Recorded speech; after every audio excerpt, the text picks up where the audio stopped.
Is our 30th episode of Let Them Eat Bread, and it is our last episode of the calendar year. So this will be the last episode of 2021. And to celebrate the holidays, I figured, we could go for a little bit of a change of pace, right? It's starting to get colder.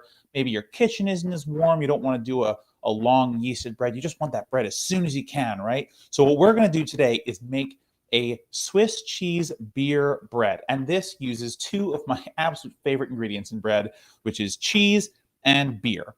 And this recipe is I'm making a double of this recipe, but when I'm narrating it later, I'm actually going to instruct you on a single amount. And the recipe I put down will be a single amount of the recipe, but I'll be making a double. So pay attention to what I say and not necessarily to what you see going on. All right. And additionally, we have an extra special thing because this bread is not rising. We're going to put it directly in the oven. I'm going to talk politics over the bread actually baking, and then we'll get to take it out and see it together as it comes out of the oven, okay? I'm really excited to do it this way. Let's get started.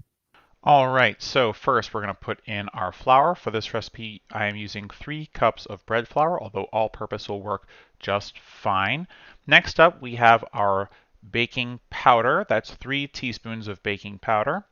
Just sprinkling that in there. Next up is going to be our sugar. We have 3 tablespoons of sugar to use. I'm just using regular white table sugar. Next up is our salt. I'm using sea salt, but you're going to be using 1.5 teaspoons of whatever salt you want. Next is our 1/2 teaspoon of freshly ground black pepper. You can use non-freshly ground if you want. Then we're just going to give these a nice little stir before we put in our cheese. Now we have our cheese. We have 4 ounces of cheese total, but first we have 2 ounces of it that has been cut into cubes. That's what I'm putting in now. And then another 2 ounces of the cheese that has been shredded, and that is what I'm putting in right now. And we're just going to fold these in once I can get all the cheese off of my board here. Now we're just folding in the cheese, making sure to get it mixed together, but not super mixed together before we put in our liquid ingredients, which is our beer. So just finishing that off. Next up, in goes 1 whole bottle or 12 ounces of beer. It doesn't have to be alcoholic beer. It can be alcoholic, it can be non-alcoholic beer if you want. I'm using Blue Moon, but any beer is fine.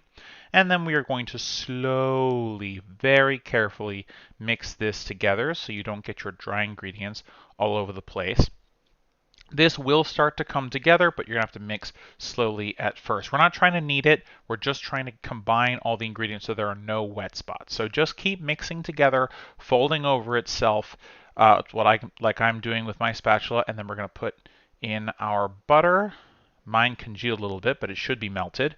And we're just going to keep stirring that and folding it together until we have a solid mass, which will be enough to put in our bread tins. So you can see that I finally kind of got a hang on it. It's coming together as one solid mass. There are some places where there is still some dry ingredient left over. That's all right. Just keep moving your ball of dough around, and eventually, because it's very wet in there, it will get all of your dry ingredients up. So not an issue.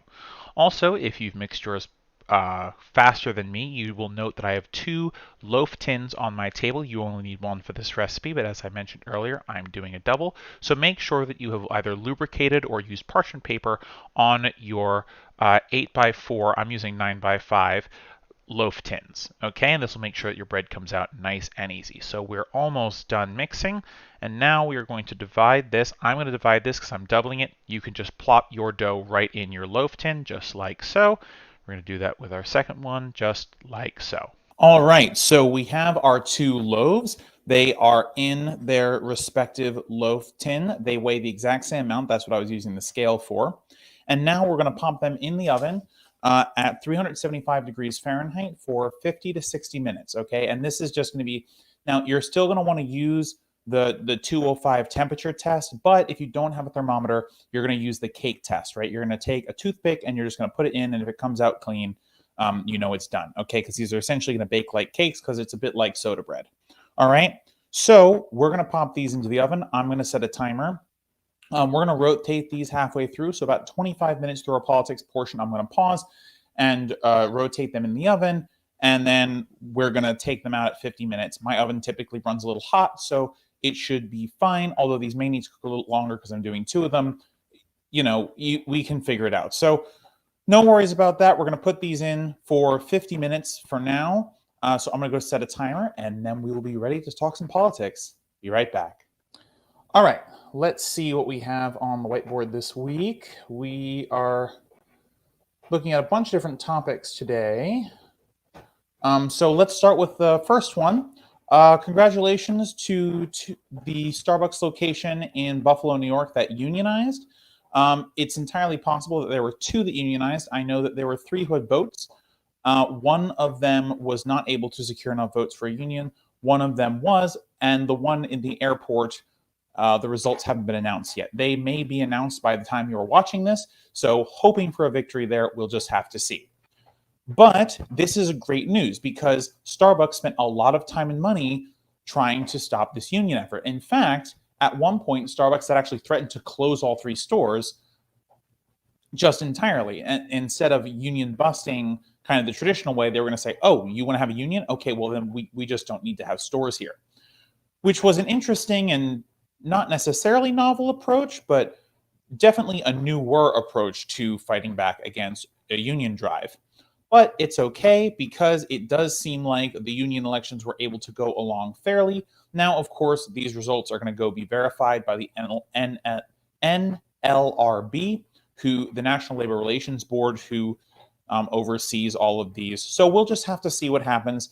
Hoping for a 2 out of 3 win, and hoping that the NLRB finds that there was no foul play there.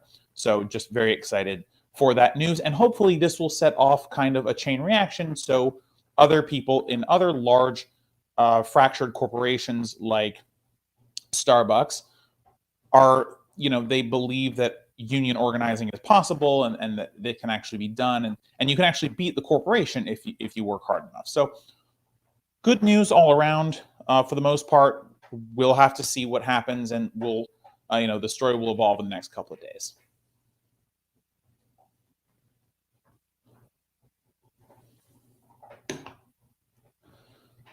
So I talked a little bit about the Omicron variant of the coronavirus last week on the show, and there have been some discussions in the media about what should we do about this, right? Biden, for his part, announced that there will not be lockdowns, which is interesting because, objectively speaking, the lockdowns worked. If you look at other countries who had lockdowns and who were actually enforcing these lockdowns very well, New Zealand and Australia actually come to mind as shining examples of this, the case numbers dropped precipitously. So it's interesting to see the American president get up on, get to the podium and say, well, there aren't going to be any lockdowns. So an interesting question arises, though, which is, should there be lockdowns? And regardless of how you feel about lockdowns, I kind of want to break down the kind of lockdown argument as I see it for a second. So the thing that makes lockdowns perilous is that there is this understanding that we're not supposed to go out and do things. And a lot of human interaction and a lot of human economy has to do with leaving one's home and going out and doing stuff, right? There's plenty of stuff we can do from home, but at some point, right, we want to see our friends, we want to see our family, we want to travel, we want to do things, right? It's a core part of the human experience. And actually, it is well understood science that the interacting with other human beings keeps us sane. It helps our mental health, and essentially just keeps us going because we're social creatures, right? We want to spend time with other people. So, that is an obvious facet of the lockdown. But another facet of the lockdown is once you say that there's a lockdown, you essentially say to businesses that rely on people coming into their stores for business, hey, tough nuggets, you got to go, right? And we saw during the initial lockdowns in the United States that lots of small businesses closed. And a lot of these are mom and pop places. Oftentimes people, know the owners, or you're a regular there, or, there was a lot of, hey, my local X closed, right? And it's really unfortunate because obviously we don't want businesses to close if we can avoid it, especially smaller businesses, because you'll hear politicians say all the time, oh, small business is the lifeblood of the economy. And in some ways, that's true. I don't want to get into a debate about that now. But what I'll say is, so a lockdown essentially causes us to go against our natural human behaviors. And a lockdown is often the ordering of a lockdown often precipitates the mass closure of many small businesses who cannot afford to shut their doors for so long, before they have to let staff go. And also jobs get cut. And there's a whole bunch of things that happen from lockdowns from an economic point of view. But on the other hand, they do work, right? They save lives. Objectively speaking, they do lower the rates at which coronavirus is spread because people are not going about their usual social business. And because they're not doing that, they're not in contact with other people. And if you're not in contact with other people, you can't spread the virus. So the question is, what's the right thing to do? And it's interesting because a lot of the debate about lockdowns has to do with those key factors that I outlined. But as we found in other countries, France is an astute example, is that you can actually lock down and you can support the economy. Now, you're still going to get that hit to mental health, right? But the idea is if you do a full enforced lockdown, you only have to be locked down for small portions at a time.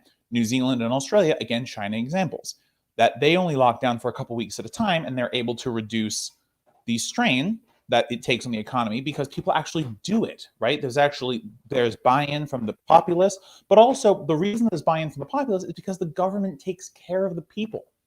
In France, the example I had brought up earlier, wages were paid out at about 80%.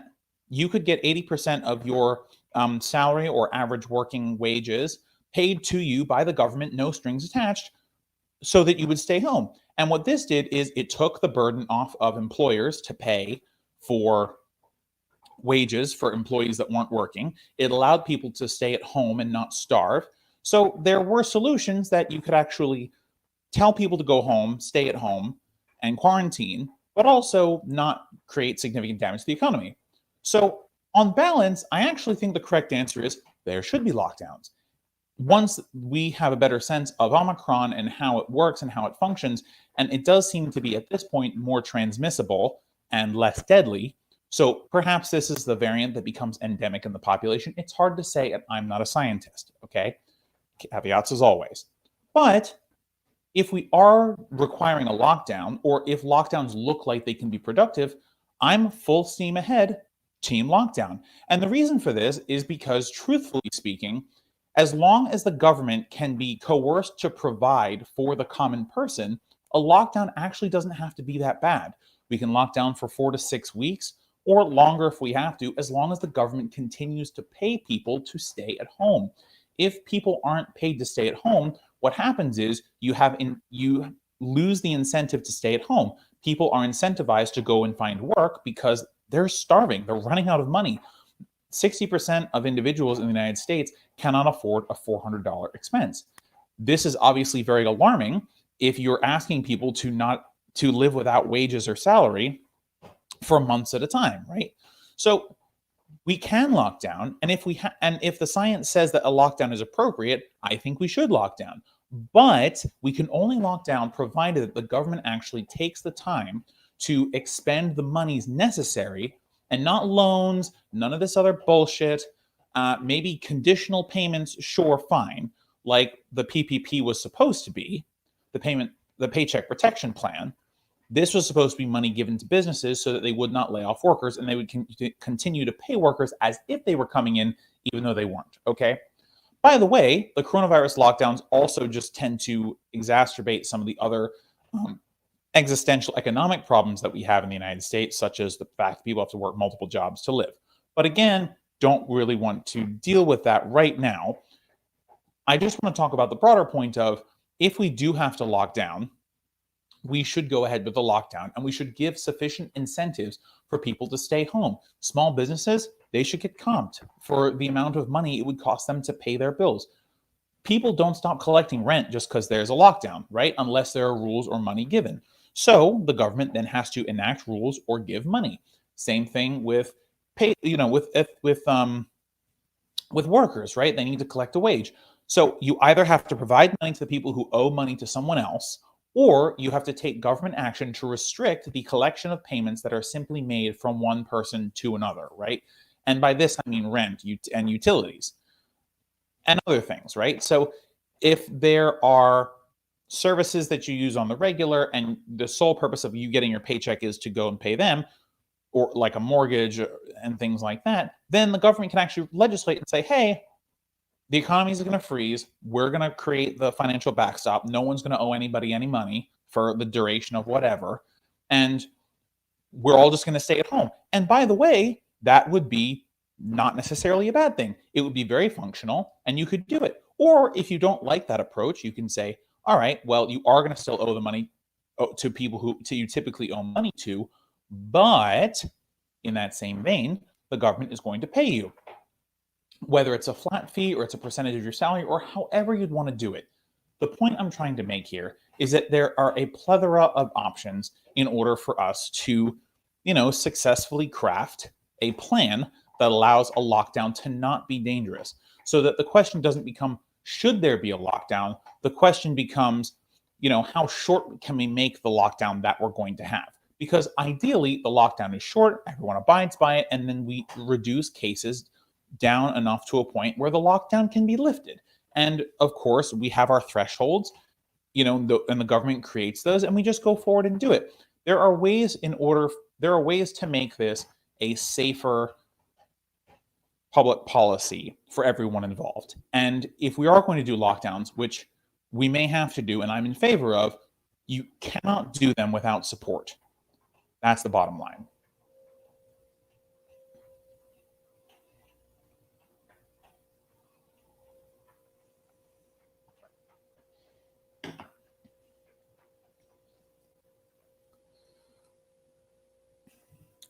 So it was a fun and interesting story this week, and by fun, I mean horrifying.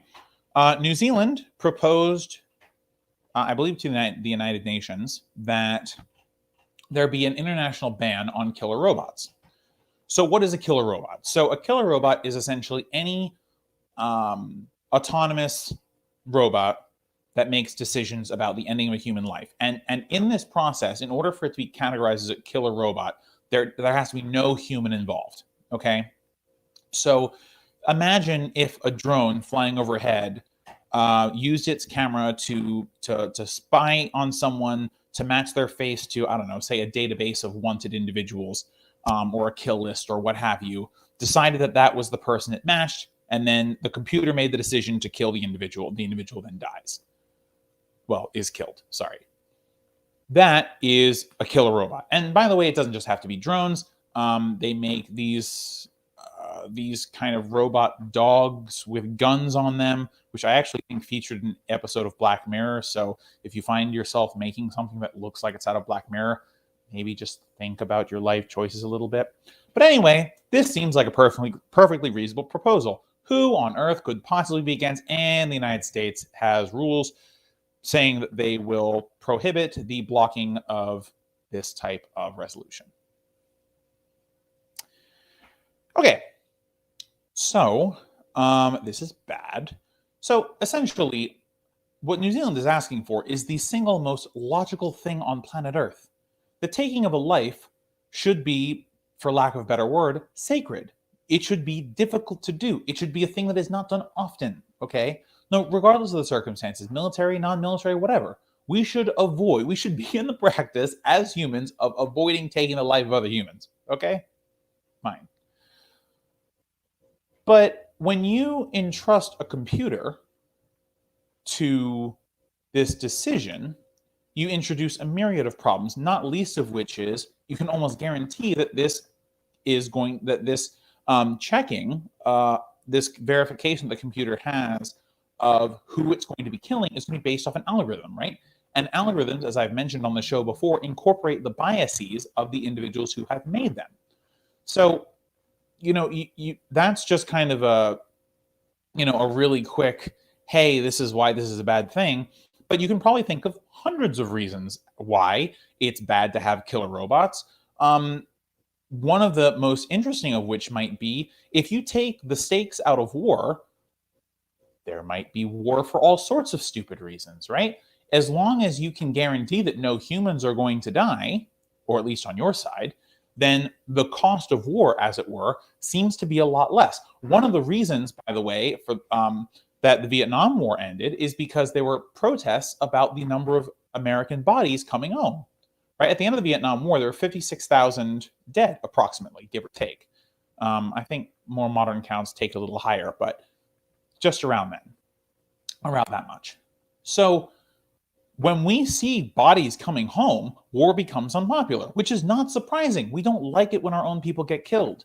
But if we can present to the people, hey, sure, there's a war going on, but then no boots on the ground, there's no individuals. We just, we have an army of robots that is doing all this killing. It isn't as real to people because they don't see the actual consequences, especially with the United States, whose all of its wars have been over some sort of large amounts of land. We've never attacked or directly invaded in many of our lifetimes a direct neighbor. So we're not seeing the actual casualties on the opposite side, or if we do, oftentimes those groups have been dehumanized, which is bad in its own way. But when we already cannot see the consequences of our actions, and then you add on top of that the ability to totally automate the process of war, you make for very scary situations where we are comfortable as a people with imperial power, which is essentially what the United States wields, being used autonomously anywhere in the world to secure our interests. And that's horrifying. As I started the segment with, we should do everything in our power to not take human lives. This just doesn't do that.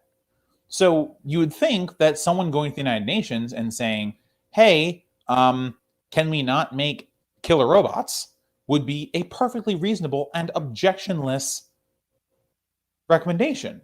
However, the United States does, in fact, have policy that says that they will oppose these types of things because we are, as a country, looking to automate war, which is incredibly scary. We should not be doing that. And by the way, one other reason we should not be doing that, just to kind of come full circle back to the United States, is there's an interesting thing that happens with American war, and this has to do with money and politics, of course, is that lots of the tactics and weapons and items that are used in our wars abroad conspicuously make their way home.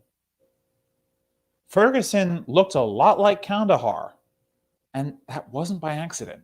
So if we as a people allow our government to get away with creating autonomous kill robots and using them abroad, it is only natural that it is entirely likely that those types of measures, and maybe it's not lethal weaponry, but maybe it's non-lethal weaponry,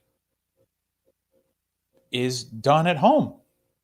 What if you went to a protest and instead of facing off against a riot cop, you faced off against a robot who had essentially an unlimited canister of tear gas and rubber bullets and just fired it at anyone who got within a certain range? That could happen. So we as Americans have to push back on this notion that it is okay for our government to advocate for killer robots, because any technology that is used, first of all, we should do it because it's morally the right thing to do to not have killer robots, obviously. But if we want to be selfish for a moment, then we should really do it because if we allow them to happen abroad, they're going to come home. And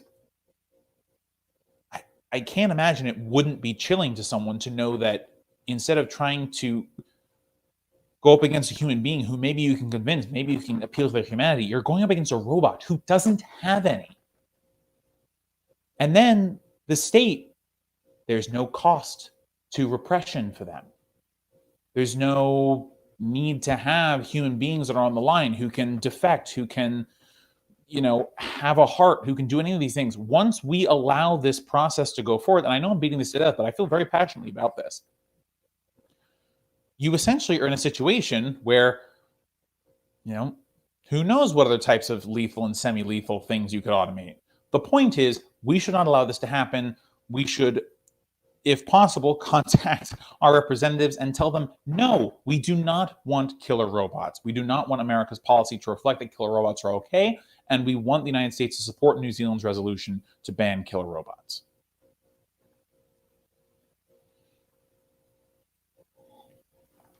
Damn, that bread smells fucking good. Holy shit.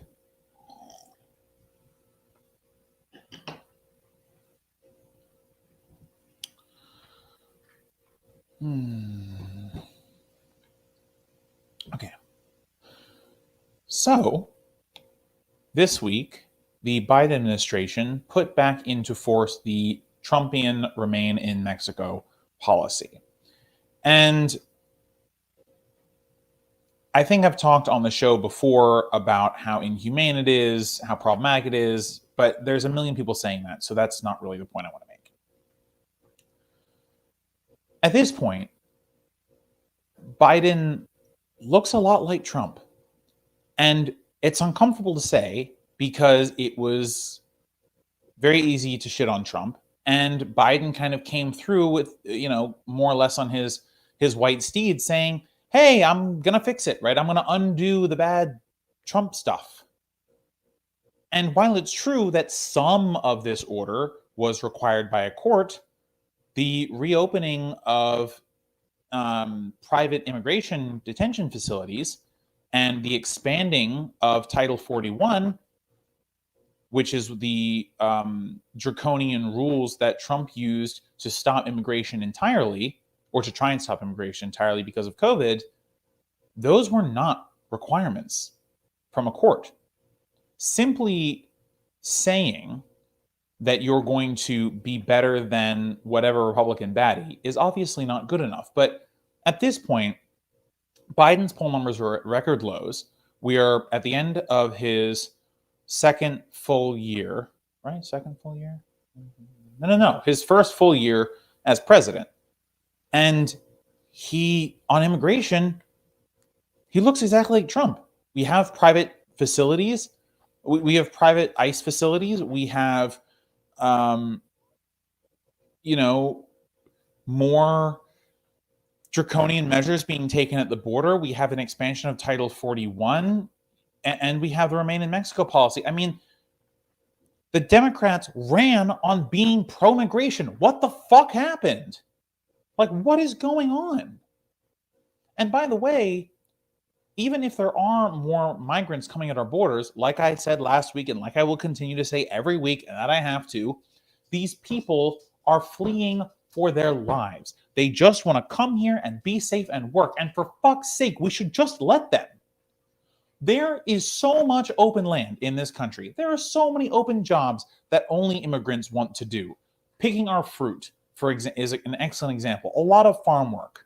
And by the way, the illegal alien or undocumented worker or whatever you want to call it status is just used by capitalists to lord over them so they don't complain about poor working conditions. Because when the capitalists buy the labor of people who are not legally supposed to be in this country, the capitalist always gets away with it. But if there's the tiniest bit of dissent, ICE gets called and these people get rounded up and sent back to the border or back wherever. Sometimes they're just dropped off at random ass locations in Mexico, even if they don't even know anything about Mexico. So a huge chunk of the reason that people elected Biden was to reverse Trump policies. He even said on the campaign trail he was going to be compassionate in his policy. He was going to be a compassionate leader. Do you know what's not compassionate? Forcing people to stay in Mexico in camps that are laden with squalor and where people are oftentimes in terrible danger. It is unfathomable to me that the Democrats will ever be able to hold the mantle of good immigration policy if Biden doesn't fix his shit right now and find a way to undo these policies. Because it is an outrage of large proportions, ginormous proportions, that we elected a guy to undo the policies of the last guy, and we're still stuck with those policies a year on. Things that he could do on his own as president with his pen. Step it up, Biden. This is an outrage.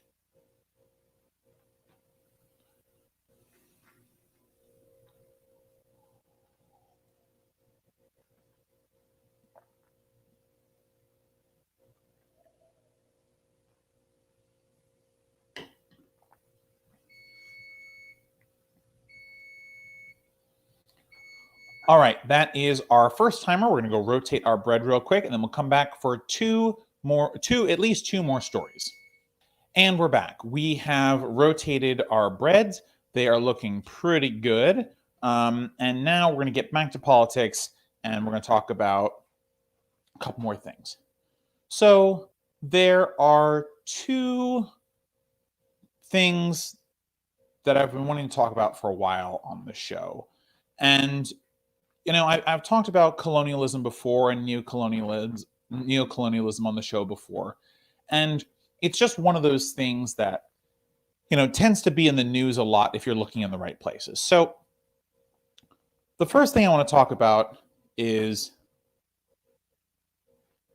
foreign aid and neocolonial projects. And for this topic, it helps to understand a little bit about what the context is here. So after decolonization after World War II, but oftentimes in the late 50s, early 60s, what had happened was many of these economies had been structured during the colonial period for one purpose only, which is to take raw resources, extract them to the nearest port or national boundary or airport, where they could be airlifted or boat lifted or taken away in some way by the colonial power, who then would profit off the sale of those goods or would manufacture finished goods and then deliver those finished goods back to the colony and sell them to make money. So essentially, everything that was going on in many of these colonies, former colonies,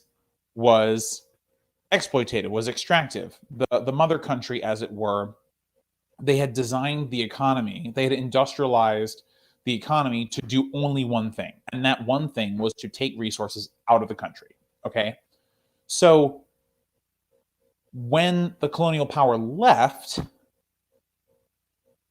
they didn't change the economy back to one that was actually useful to the people who were living there. The economy was still set up in a way that it was extractive and exploitative primarily.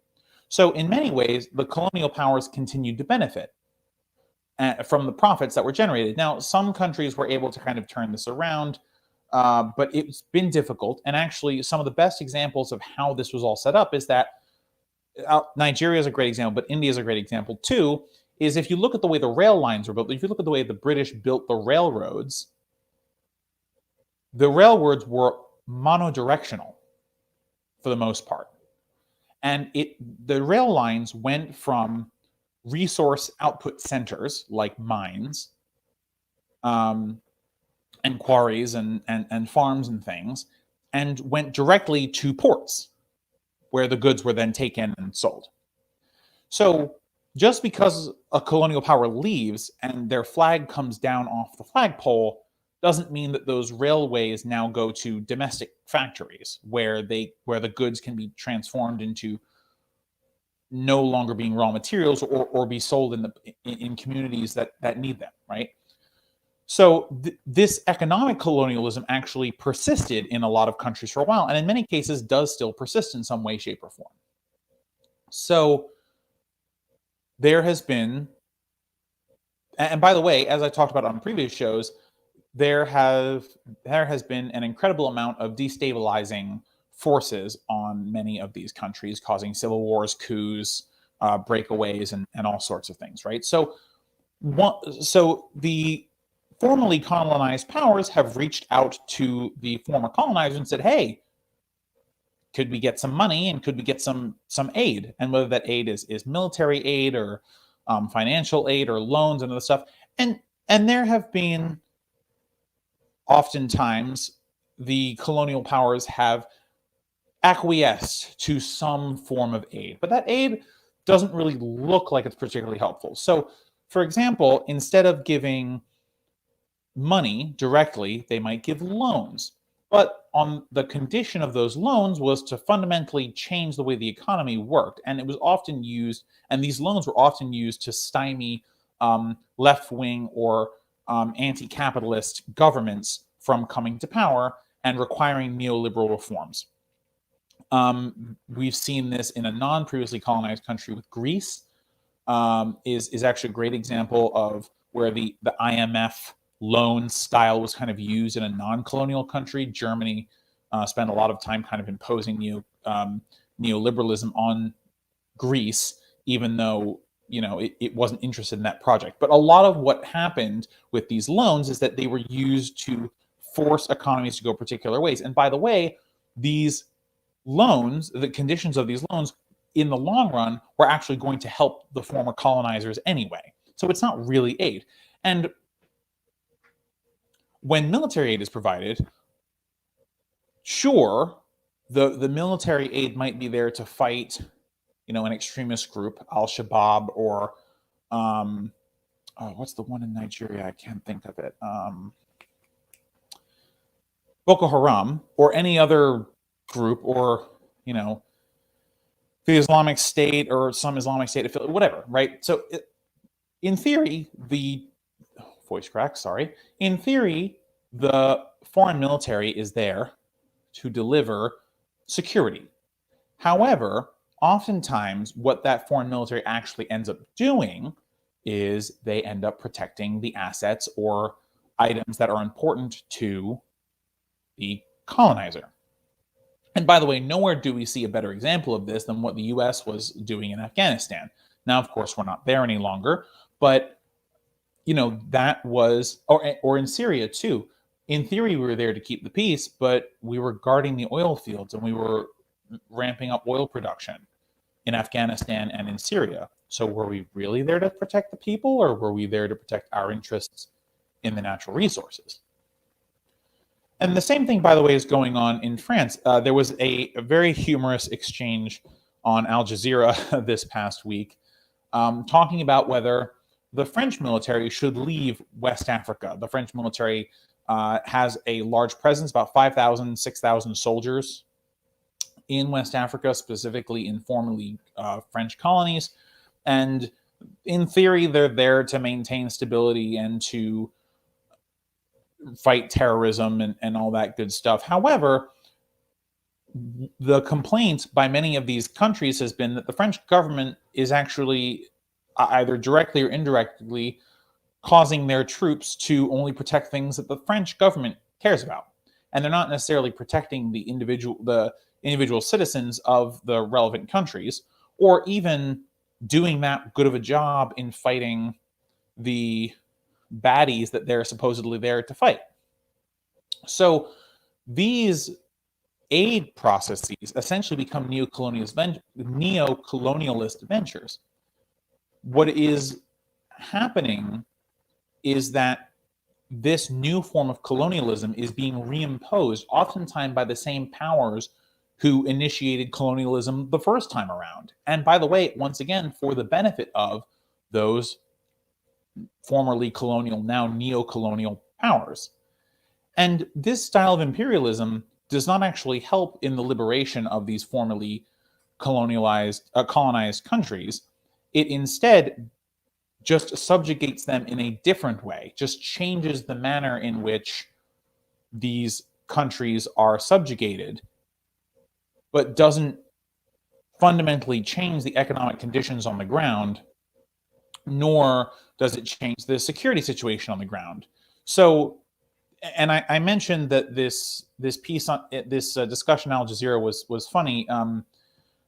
I think it was called "Should French Soldiers Leave the Sahel?" And the reason it was so humorous is because there was one individual on the panel who, I mean, he had a bone to pick with the French military. He was saying that the French troops were ineffective, which is true, but he also went back into like French historical defeats and was just listing out every French historical defeat, like in the past 80 to 200 years. It was genuinely hilarious.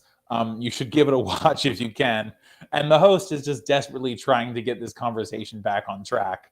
But this guy just keeps going on about how bloody useless the French military is.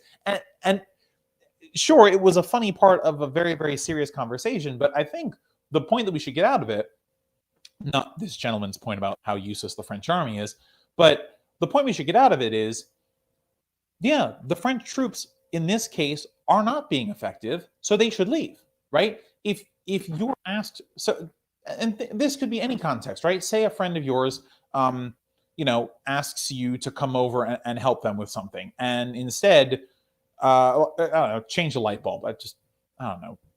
That's not really a thing people ask friends to help them with, but whatever, right? So moving. Okay, there's an example. So say, you ask a friend to help you move a couch up a set of stairs. Just work with me here, okay? And instead of actually helping you move the couch up the set of stairs, once the two of you get the couch halfway through, your friend decides, nah, I'm good, and walks back down the stairs, leaving you holding all the weight of the couch, now halfway up the stairs, which of course falls and breaks. Because the friend did not do the thing, you would want them to leave, right? Because they're not doing the thing that was asked of them. And the same thing applies here, whether it's the French military or it's these loans or anything else. This aid should just vanish, should just disappear, because it's actually doing more harm than good. These loans, these conditional loans, these military entrenchments in these countries, it's not helping anyone. That's not true. It's helping the neo-colonizer, but it's not helping anyone else. And if the purpose of asking them to come in or asking for a loan or asking for any of this stuff is to actually improve the lives and livelihoods of those people who are doing their best to stay safe in a world that was essentially created as dangerous for them by the colonizer, then if it's not improving that, they need to go. They just need to leave. It's not worth it being there. So I do hope that the nations, I think it's a lot of the ECOWAS nations, but I hope the nations that are subject to French aid ask them to leave.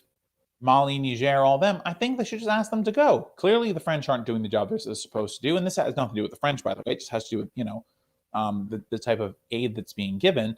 But there's no reason they should continue to be there. If they're only protecting French interests and not the interests of the governments who asked them to come there, tell them to leave. They shouldn't be there. And they shouldn't be there, especially because these projects are essentially excuses for the countries to protect their assets in these countries that they're effectively recolonizing through this very strange roundabout imperialism, which I think we should fundamentally be against. God, that smells so good. Oh my God. Only 12 minutes? Fuck, I hope these are done in 13 minutes.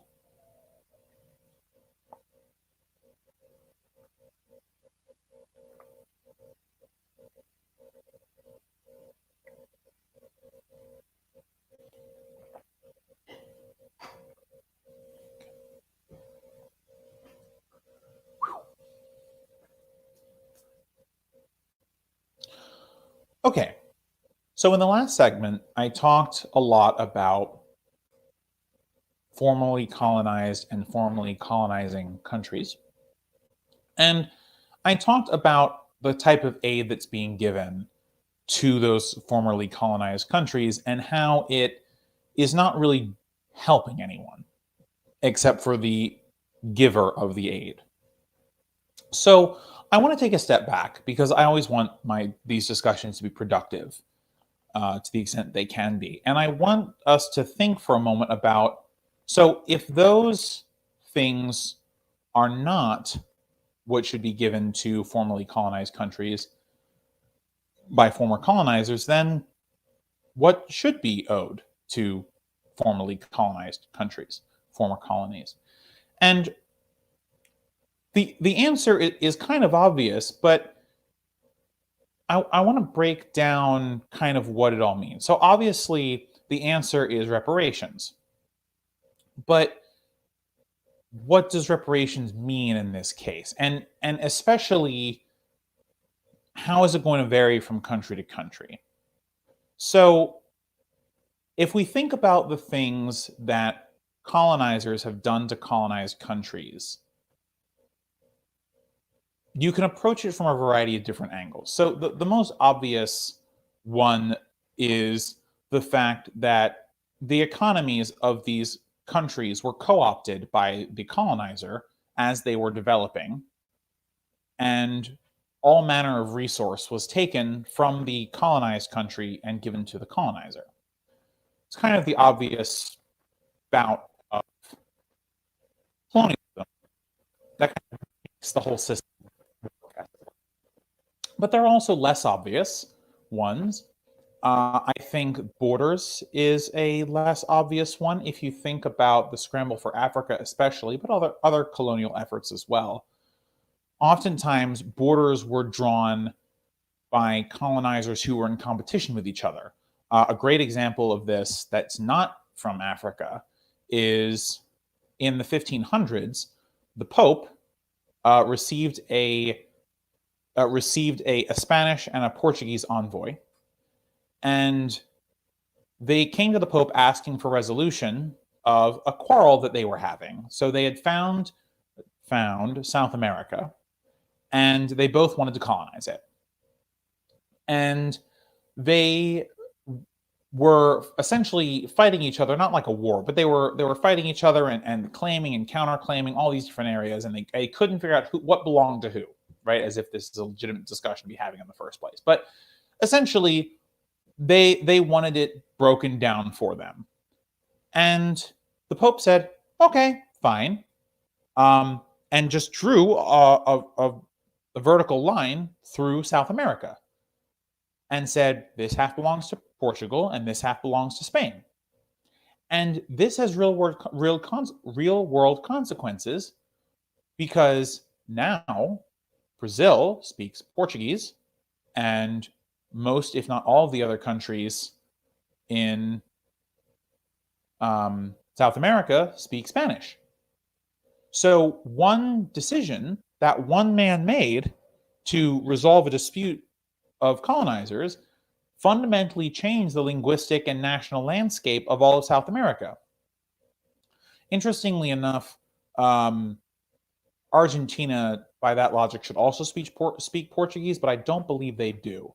Not really sure how that ended up happening, but essentially, it doesn't really matter. So, but the point is, these decisions to create artificial borders have fundamentally long-lasting consequences.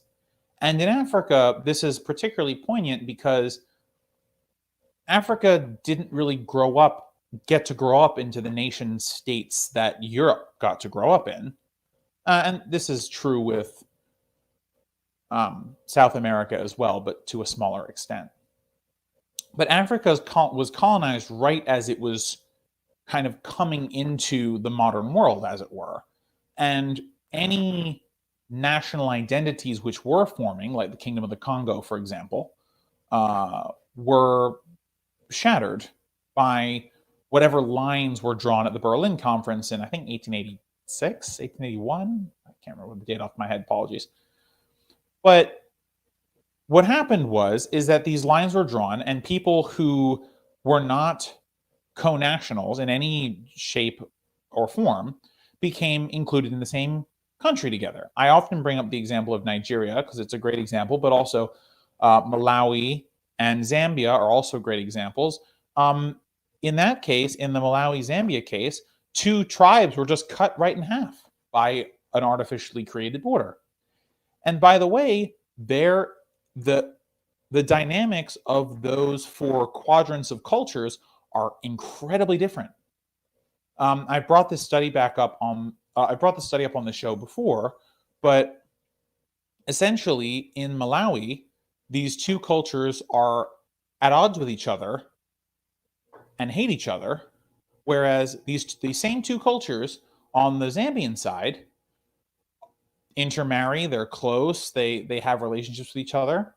And this is because, politically speaking, in Malawi, each of those two factions makes about a third of the political voting base. And so they're competing with each other constantly for allocation of resources in the governmental level and for representation. Whereas in Zambia, those two cultures actually make up a very tiny part of the electorate of the polity, and because of that, politicians have incorporated them into kind of an East Zambian an East Zambian voting bloc, who are all friends and all get along. So these decisions that are made, they change a lot of things, and it's more subtle than the mass extraction of resources, right? It changes the language, it changes the culture, civil wars, it changes stability. So what does reparations look like? So of course, obviously, there should be resources given, because the truth is the primary evil of colonialism is the extraction of resources unfairly.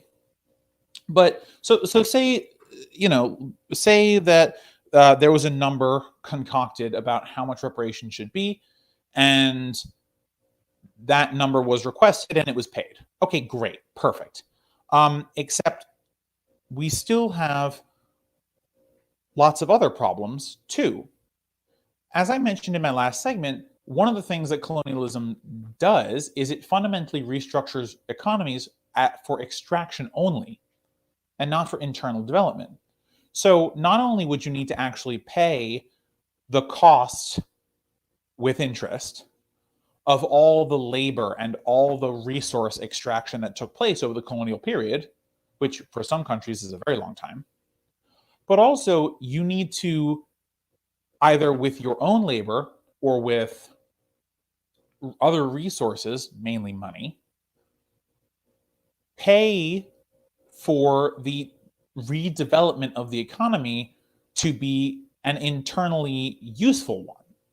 Because if you just give them the money to, build more businesses or develop more, or what have you, you still have the exploitative base there, where all the resources can still be quickly moved to a port and taken out of the country. And by the way, in a lot of